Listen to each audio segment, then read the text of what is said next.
Hello friends, good morning. ಅಮ್ಮನ ಕೈ ರುಚಿ ಅಡುಗೆ ಮನೆಗೆ ಸ್ವಾಗತ. ಇವತ್ತು ಗೋಬಿ ಪಲ್ಯ ಮಾಡ್ತಾಯಿದ್ದೀನಿ, ನೋಡ್ಕೊಳ್ಳಿ. ಗೋಬಿ, ಉಳ್ಳಾಗಡ್ಡಿ, ಟೊಮೆಟೊ, ಕೊತ್ತಂಬರಿ, ಕರಿಬೇವು, ಜೀರಿಗೆ, ಸಾಸಿವೆ, ಕಡಲೆಬೇಳೆ, ಉದ್ದಿನಬೇಳೆ, ಖಾರ, ಅರಿಶಿಣ, ಮ್ಯಾಗಿ ಮಸಾಲ, ಉಪ್ಪು ಮತ್ತು ಎಣ್ಣೆ, ಶೇಂಗಾ ಹಿಂಡಿ. ಮೊದಲು ಗೋಬಿನ ಫ್ರೈ ಮಾಡ್ಕೊಳ್ಳೋಣ ಬನ್ನಿ. ಗೋಬಿ ಕಡಾಯಿಗೆ ಹಾಕಿ ಸ್ವಲ್ಪ ಎಣ್ಣೆ ಹಾಕಿ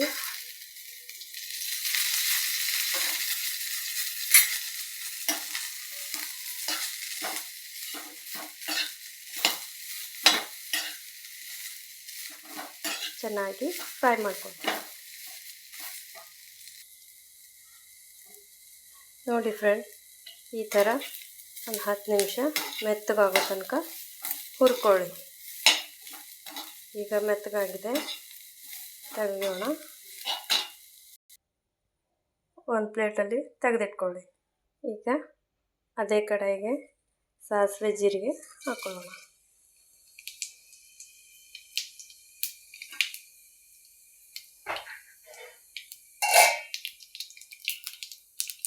ಸ್ವಲ್ಪ ಸಾಸಿವೆ ಜೀರಿಗೆ ಚಟಪಟ ಆದಮೇಲೆ ಕಡಲೆಬೇಳೆ, ಉದ್ದಿನಬೇಳೆ ಹಾಕೊಳ್ಳೋಣ.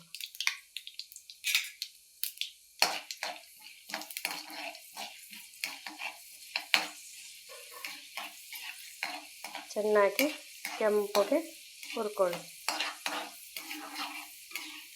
ನೋಡಿ, ಈ ಥರ ಸ್ವಲ್ಪ ಕಲರ್ ಚೇಂಜ್ ಆಗ್ತದೆ, ಚೆಂದಾಗಿ ಘಮ ಬರ್ತದೆ.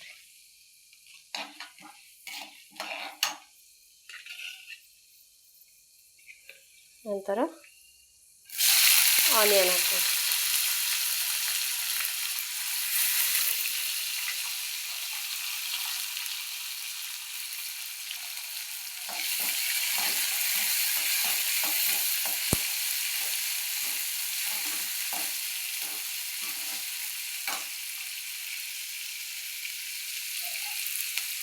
ಆನಿಯನ್ ಸ್ವಲ್ಪ ಮೆತ್ತಗಾಗಲಿ. ನೋಡಿ ಫ್ರೆಂಡ್ಸ್, ಈಗ ಆನಿಯನ್ ಸ್ವಲ್ಪ ಮೆತ್ತಗಾಗಿದೆ, ಟ್ರಾನ್ಸ್ಪರೆಂಟ್ ಆಗಬೇಕು ಹೀಗೆ. ನಂತರ ಟೊಮೆಟೊ ಹಾಕೊಳ್ಳಿ.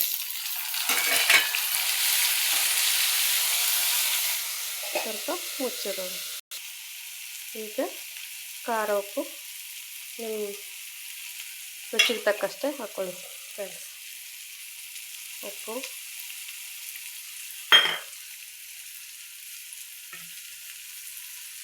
ಕರಿಬೇವು ಎಲ್ಲ ಚೆನ್ನಾಗಿ ಫ್ರೈ ಆಗಲಿ. ಗೋಬಿ ಹಾಕ್ಕೊಳ್ಳಿ ಫ್ರೆಂಡ್ಸ್. ಗೋಬಿ ಹಾಕ್ಕೊಂಡು ಚೆನ್ನಾಗಿ ಮಿಕ್ಸ್ ಮಾಡಿ, ಖಾರ ಉಪ್ಪು ಎಲ್ಲ ಹೊಂದ್ಕೋಬೇಕು.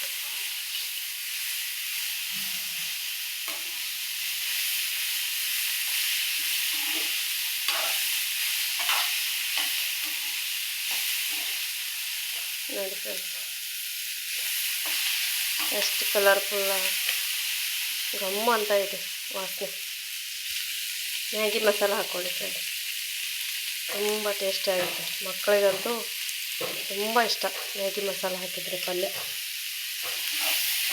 ನನ್ನ ಮಕ್ಕಳಿಗಂತೂ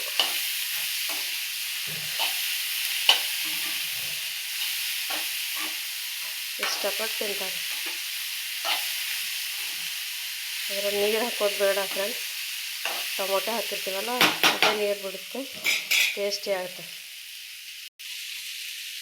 ಕೊತ್ತಂಬರಿ ಹಾಕ್ಕೊಳ್ಳಿ ಫ್ರೆಂಡ್ಸ್.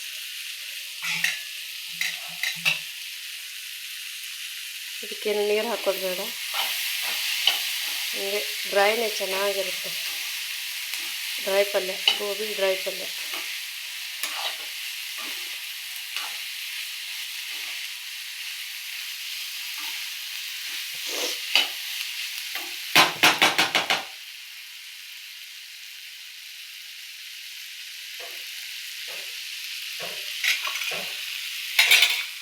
ಈಗ ಆಲ್ರೆಡಿ ಬೆಂದು ಹೋಗಿದೆ ಪಲ್ಯ. ಲಾಸ್ಟಿಗೆ ಶೇಂಗಾ ಪುಡಿ,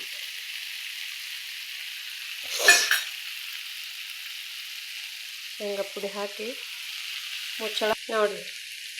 ಹಿಂಡಿ ಹಾಕಿದ ನಂತರ ಮತ್ತೆ ಚೆನ್ನಾಗಿ ಕೈ ಆಡಿಸ್ಕೊಳ್ಳಿ.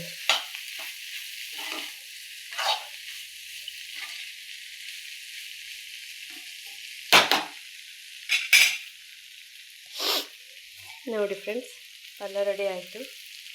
ಇನ್ನೊಂದು 5 ನಿಮಿಷ ಹಾಗೆ ಮುಚ್ಚಳ ಮುಚ್ಚಿಡ್ತೀನಿ. ನೋಡಿ ಫ್ರೆಂಡ್ಸ್, ಗೋಬಿ ಪಲ್ಯ ರೆಡಿ ಆಯಿತು. ಅದ್ರ ಜೊತೆ ಖಾರ ಚಪಾತಿ, ಗೋಬಿ ಪಲ್ಯ ನೋಡಿ, ತುಂಬ ರುಚಿಯಾಗಿದೆ. ಬನ್ನಿ ಊಟ ಮಾಡೋಣ.